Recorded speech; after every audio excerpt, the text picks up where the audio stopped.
నీ బోగాటాలకి ఇలాంటి రోజులు వస్తాయని ముందే ఊహించాను. ఛీ, నీది ఒక బతుక. ఎందుకే అరుస్తావు? పోతే పోయినాయి. ఇప్పుడు నా ఆస్తి ఎవడెవడు దొబ్బేశాడో ఆడి కాడకెళ్ళి ఇచ్చేమని అడుక్కోవాలా?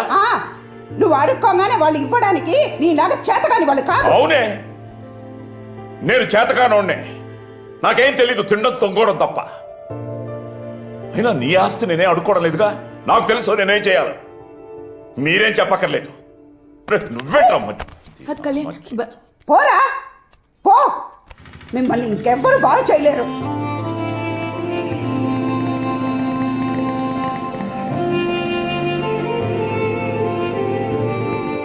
అసలు వీడు ఇప్పుడు దాకా తాగి తాగి పోగొట్టింది సరిపోక ఇప్పుడు మీకు ఉన్న పరువు ప్రతిష్టాన్ని కూడా రోడ్డుకి ఇద్దామని చూస్తున్నాడా? ఏమైంది వదినా? అవ్వడానికి ఇంకేముంది? కళ్యాణ మండపాన్ని తాకట్టు పెట్టే అంత స్థితికి దిగజారిపోయాడు వాడు. తాకట్ట? నువ్వు ఒక్కదానివి. ఆ తాకట్టు పాపారావు దగ్గర కళ్యాణ మండపాన్ని తాకట్టు పెట్టి 25 లక్షలు ఇప్పించుకున్నాడట. జలసాలు చేసి దాన్ని కూడా పోగొడితే కానీ వీడికి మనశ్శాంతి ఉంటుందే. ఏమంటున్నావు? నేనే ఎంత అరిసినా వీడి చెవుని ఎక్కించుకోడు. ఇదిగో ఈ కొంప కానీ ఇంతో అంత మర్యాద ఉందంటే ఆ మండపం వల్లనే. దాన్ని కూడా పోగొట్టి మా నాన్నకున్న గౌరవాన్ని చెడగొట్టొద్దని చెప్పు. నా పెళ్ళైన తర్వాత మీ తాత నన్ను ఒక్కటే అడిగాడు, ఎలా అయినా కళ్యాణ మండపాన్ని కాపాడుకోమని. మీ తాత చివరి రోజుల్లో చాలా బాధపడినాడు. ఈ రోజు ఇలా అవుతుందని ఆయనకు ముందే తెలుసు. అందుకే కళ్యాణ మండపాన్ని నా పేరుని రాసిపెట్టినాడు. మీ నాయనకి ఎంత చెప్పినా నేను అరిచినట్టే ఉంటుంది. నా బాధ అర్థం కాదు. నీకు చెప్తావంటే నువ్వేం పట్లట్టే ఉంటావు. ఇప్పటికి 20 సార్లు చెప్పుంటాను. నువ్వేమో అమెరికా పోతానా అంటానే ఉంటావు. బయట నుంచి వచ్చిందాన్ని నేను చెప్తున్నాను. శ్రీ రాజలక్ష్మి కళ్యాణ మండపం అంటే ఎంత గొప్ప పేరుందో తెలుసా? నా మాటిన్రా, మీ తాత కోసమైనా నువ్వు ఆ కళ్యాణ మండపాన్ని చూసుకోరా.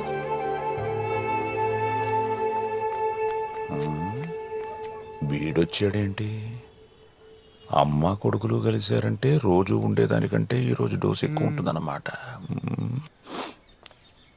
దో వచ్చినాడు చూడు మీ నాయన. ఏదో యుద్ధంలో 100 మంది తలకాయలు నరికిన యోధుడిలాగా. నీ అమ్మ, నీ ఒక్క తలకాయ నరికితే చాలు ప్రశాంతంగా ఉండొచ్చు. మామ నాన్న కాదురా కట్టప్ప, శివగామి.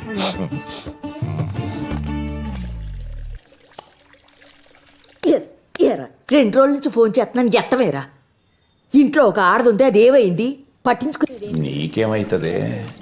అయితే గీతే ఏమన్నా నాకు కావాలి. ఎప్పుడు చూడు లోడ లోడ లోడ వాగుడు.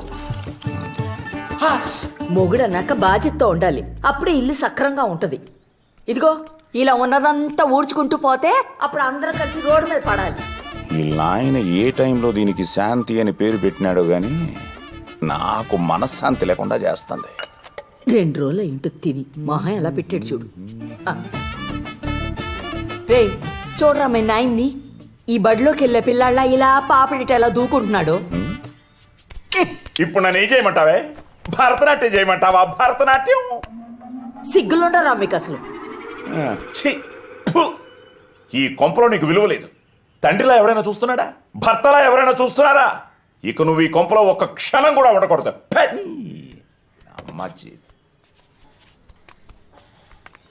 చూడరా మీ బాబు బాదుకోవడం మర్చిపోయాడు. బాదుకో. హ్యాపీ మోహన్ చూడు కోతులాగా.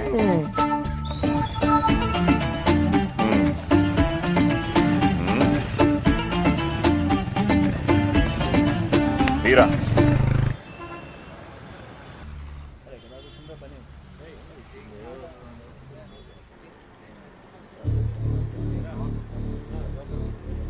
నాకున్న ఒక్క పొలాన్ని నీకు రాసిచ్చి నేను దిద్దుకోలేని తప్పు చేశాను పాపారావు. నన్ను ఇలా మోసం చేయడం తప్పు. నా కూతురు చదువుకు నువ్వు ఇచ్చింది 15 లక్షలు. ఇప్పుడు దాని విలువ 1,50,00,000. విలువదే ఉందిలేమ్మా. ఇప్పుడు నీ ఆఖరి గడువు తేదీ ఇదిగో ఈరోజు. నా డబ్బులు నాకు ఇచ్చేసి ఈ పేపర్లు పట్టుకే. ఎంత ప్రయత్నించినా ముట్టట్లేదు. ఆఖరికి నాకు ఇవ్వాల్సిన వాళ్ళు కూడా ఇవ్వట్లేదు. ఇవ్వద్దని బెదిరిస్తే ఎలా ఇస్తారా? ఆ పొలం ఏదో నువ్వే తాకట్టు పెట్టుకొని నా కూతురు పెళ్లికి అయ్యే డబ్బులైనా ఇవ్వు పాపారావు. నీ కూతురు చదువుకి నేను డబ్బులు ఇచ్చి, దాని పెళ్ళికి నేను డబ్బులు ఇచ్చి, ఎందుకు నువ్వు దాన్ని కనడం? అలా అనకు పాపారావు, నీకు దండం పెడతాను. నాకు ఈ పొలం తప్ప ఏరే దిక్కు లేదు. వాడు మూర్ఖుడురా, వాడు ఇవ్వడు. ఇంకా పెద్ద ఏమనక ముందు ఇక్కడి నుంచి తీసుకెళ్ళిపో. రేపో బాబు పోయిందని ఇలా మోసం చేయడం తప్పు పాపారావు. డబ్బు లేనప్పుడు అంత హంగు ఆర్పాటం ఎందుకయ్యా? ఏ సత్రంలోనే పెళ్లి చేసుకుంటే పోలా? డబ్బు ఉన్నాడు ఒకే జీవితం కావాలనుకున్నా, డబ్బు లేనోడు ఒకే జీవితం కావాలనుకున్నా. వాడికి మనకి వ్యత్యాసం ఉన్నది మావా.